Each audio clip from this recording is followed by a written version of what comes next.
Sri Mithun Reddy. Thank you, Honorable Chairman, for letting me talk on this budget. First of all, I'd like to congratulate our Honorable Finance Minister for assuming charge as Finance Minister once more time. And coming to the issues of our state, sir. Special category status was promised to us during the split of our state. It was promised by both BJP and the Congress and all the other parties that day when they split our state. So we demand that special category status be given to us. And we don't believe in this package what is being given, sir. The package is like a myth. And they're just talking about one or two things which are part of AP Reorganization Act and saying this is a package. We are not acceptable for this package.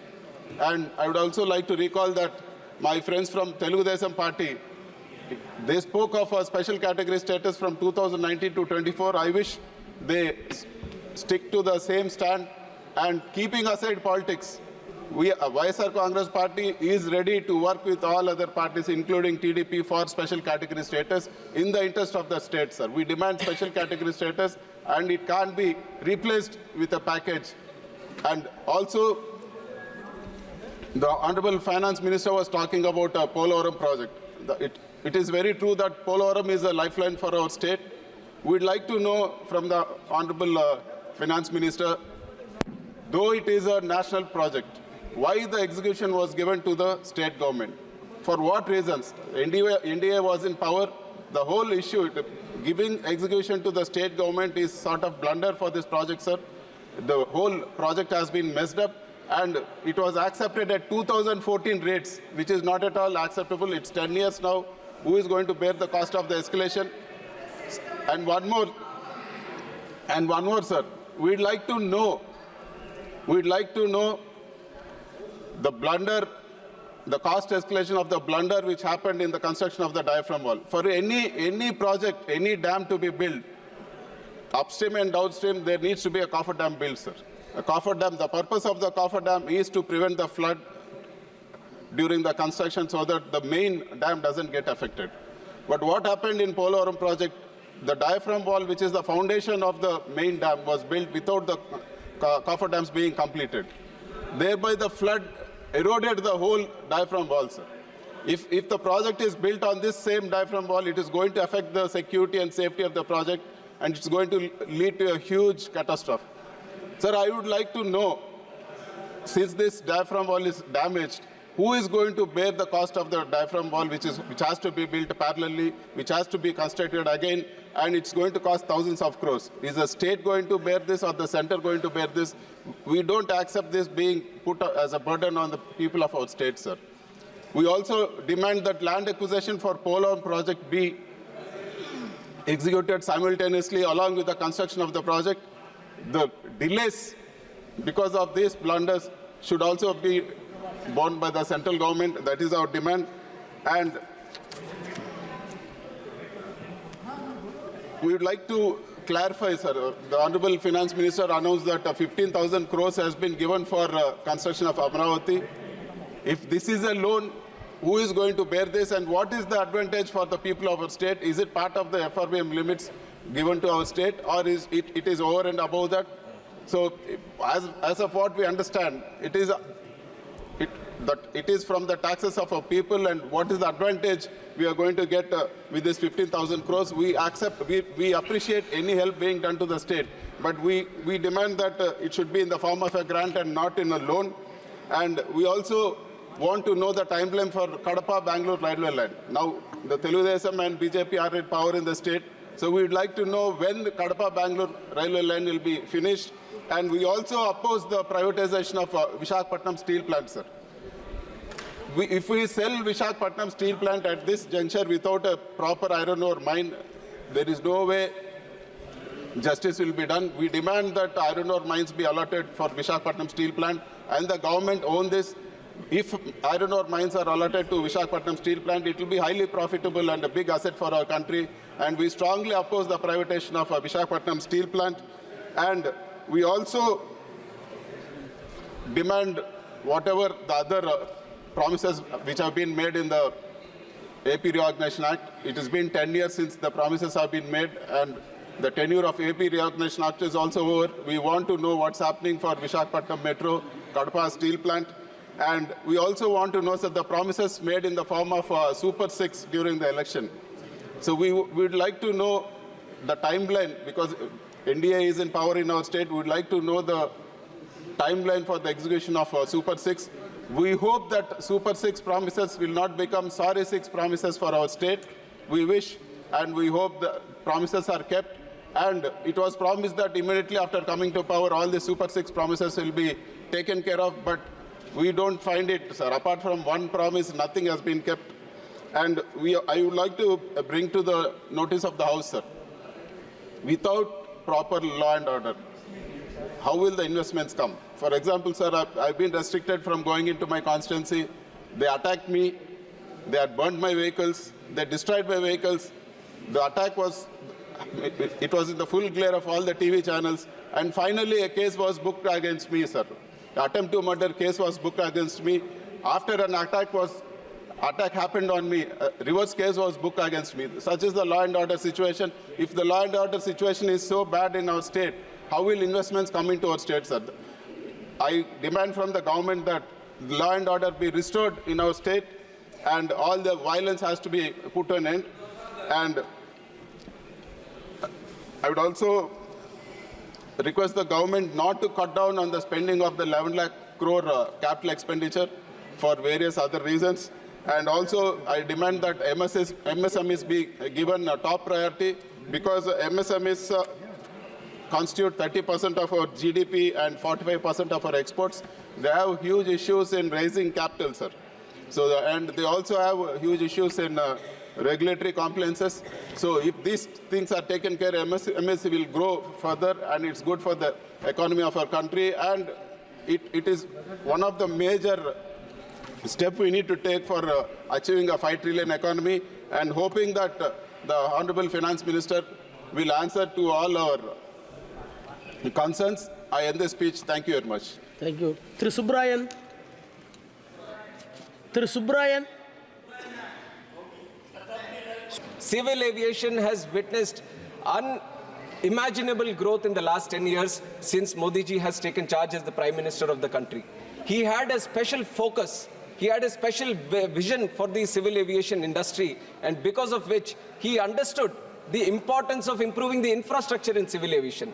That is why what was 74 airports in 2014 has gone up to 157 airports, more than doubled in this country today, sir. And if you look at the passenger growth in this country, 60 million passengers were there domestically in 2014, which has gone up to 153 million, which has more than doubled in 2024, sir. And also international passengers from 43 million have grown up to 66.7 million. And you know, it's like any travel industry which took a big hit during the COVID time, aviation also took a big hit. Even though it took a big hit, within 3 years, it stood back on its feet. It not only crossed the pre-COVID numbers, sir, we are at an all-time high in the passenger growth in the country, and today we stand as the 3rd largest aviation economy in the whole world, and that is the change Honorable Prime Minister Narendra Modi ji has brought in the last 10 years for the Civil Aviation Ministry. And also I would like to thank all the previous ministers who have worked on this, especially my predecessor Jyotiraditya Scindia ji, who has constantly worked for the upliftment of the Civil Aviation Ministry and brought in a lot of policy changes. And in fact, I would also like to remember our honorable previous minister Ashok Gajpati Raju ji, who was also there handling this, and who was from our party also at that time, sir. And with this growth, it is very important we look into the future also. This is not just for the 10 years that we are proud of. Where we are in the 3rd place right now, we, under the honorable leadership of Honorable Prime Minister, want to see India become the #1 in the domestic economy, sir. And if you want to see India in that #1 position, there has to be proper legislative backing. There has to be good policy making. There has to be good policy which drives the civil aviation industry in that direction. And that is where this Bharatiya Vayuyan Videk comes into play, and which is why I would like to go a little bit more detail into the bill also, sir. Now this Bharat भारतीय वायुयान विधेयक, इसकी जो इससे पहले जो act थी, Indian aircraft act 1934, this was a pre-independence era act, sir. Under the British rule, this act was formed, and the act was promulgated because of an international aircraft convention which was formed in 1919. 1919 में जो convention बना था उसके हिसाब से Indian aircraft bill 1934 pre independence era में हम लेके आए, और उसके बाद 1944 में एक शिकागो कन्वेंशन भी आया। शिकागो कन्वेंशन आने के बाद आईकेओ का फॉर्मेशन हुआ। आईकेओ जो है इंटरनेशनल सिविल एविएशन ऑर्गेनाइजेशन। आईकेओ ऐसी बॉडी बनी कि यूएन की एक एजेंसी थी, यूनाइटेड नेशंस की, और ये शिकागो कन्वेंशन के बाद जो आईकेओ बना, आईकेओ में 193 कंट्रीज उसके हिस्से थे, और regularly all these 193 countries used to sit, discuss, deliberate and formulate these standard and recommended practices which are again supposed to be implemented by all the member countries within the ICAO. And India has also been a very strong participant of this ICAO, sir, and we have tried to formulate our own laws by harmonizing whatever the SARPs, that is the standards and recommended protocols, are there from the ICAO. And this has been happening for a long time. And while we have been doing this, sir, the 1934 Act which was there, it was amended 21 times. And it was amended in such a way that whenever some SARP, new SARP was coming in, we were just attaching it to the old bill. There was no proper structure. And in the end, right now, the way it has become is that there is no clarity. There is a lot of ambiguity in the existing act that is there right now. And there is a lot of confusion. And in some places, there is a lot of redundancy also. There have become so many subordinate legislations that have been brought in, so many rules that have been brought in, so many regulations that have been brought in. So there was no proper structure for the whole act, which is why a proper structural difference was supposed to be brought in, and which was done with the formation of this new Videyak, which is Bharatiya Vayan Videyak, sir. And like I said, the first thing we have tried to address is structurize the whole bill. And we have structurized by giving DGCA a separate chapter. We have told what is DGCA and what are the powers of DGCA, which is the Director General of Civil Aviation. And also we have BCAS, which is Bureau of Civil Aviation Security. Similarly, we have another separate structure for it, a separate chapter, and also the functions and the powers have been properly listed out. And also AIB, which is Aircraft Accident Investigation Bureau, and powers of central government. जो पहले ऐसा होता था कि powers कहीं और लिखे हुए हैं और इसके जो फंक्शंस है कहीं और लिखे हुए हैं, रूल्स कहीं और लिखे हुए हैं, तो आईकेओ का भी ऑब्जर्वेशन था कि सब एक प्रिंसिपल एक्ट में होना चाहिए जो एक हार्मनी क्रिएट करता है सिविल एविएशन का। तो वो हार्मनी हम लेके आए हैं सर अभी ये सिविल एविएशन में इस बिल के तहत। And other than this we have tried to reduce the redundancies, और जो gaps होते थे पहले इसके एक्ट में उसको भी हम करने की कोशिश ये भारतीय वायुयान विधेयक के साथ हम लेके आए। इसके बाद दूसरी चीज़ जो definitions हमने ऐड किया, we have brought in definitions for design, maintenance and manufacture into the bill.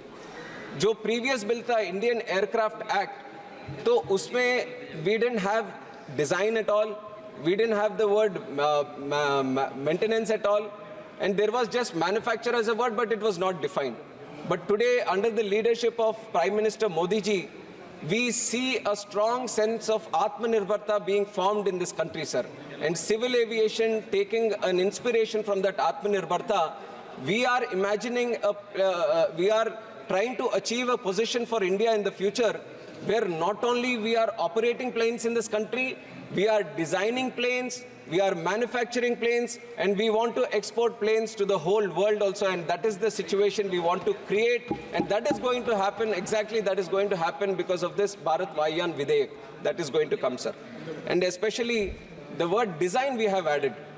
The design, adding of the word design is going to create an area where a lot of industry players are going to come, which is going to improve the design area of the manufacturing, sir. Already, HAL is manufacturing Hindustan 228, which is a 19-seater plane. Dhruv is there from HAL, which is a 14-seater helicopter. And also NAL is also making another plane. Now, if you add this, if you bring in these changes in the legislation, then the state of design, ICAO will recognize India as a state of design, which will improve our prospects globally also, sir, to bring in talent which will attract in creating design here, and also whatever we design or manufacture, that is also going to be accepted worldwide also. So it was very important for us at this stage, the changes that is happening throughout the country, it was very important for us to define design, maintenance and manufacture, which is the major driver in the civil aviation sector today, sir. And that is what we have brought in to the bill also today. And the other one, before bringing this bill here, a lot of wide consultations have happened, both internally and externally also. From the public, we have received the feedback. From internally, DGCA, BCAS, AI, ERA, AAIB, and also externally Ministry of Defense, Ministry of Home Affairs, Ministry of External Affairs, Finance Ministry, DPIIT, Department of Telecom. All these were widely consulted and all their feedback was taken in before we have brought in this Bharatiya Vayan Videk into the August House, sir. And another important feature that this bill is addressing, this is a feedback that we have received from the pilots, especially the pilots who are getting trained and trying to obtain their CPL license, commercial pilot license. Sir, before they obtain this commercial pilot license, there is one certificate that is required, which is the radio telephony certificate. This RTR, radio telephony restricted certificate, which was supposed to be given on the basis of the previous act, this was supposed to be given by Department of Telecom. Now, once before obtaining the CPL, they had to go to Department of Telecom and get this license. Once they get the license from Department of Telecom, they come back to DGCA, which is under the Ministry of Civil Aviation, and they get flight radio telephony operator license. Once they get the flight telephony operator's license, then they again get the commercial pilot license, which is the CPL. Now, this process of going to two departments just for that certificate for radio telephony, there was a lot of feedback from the pilots and especially that industry, the training industry, that this is creating a lot of problem for them.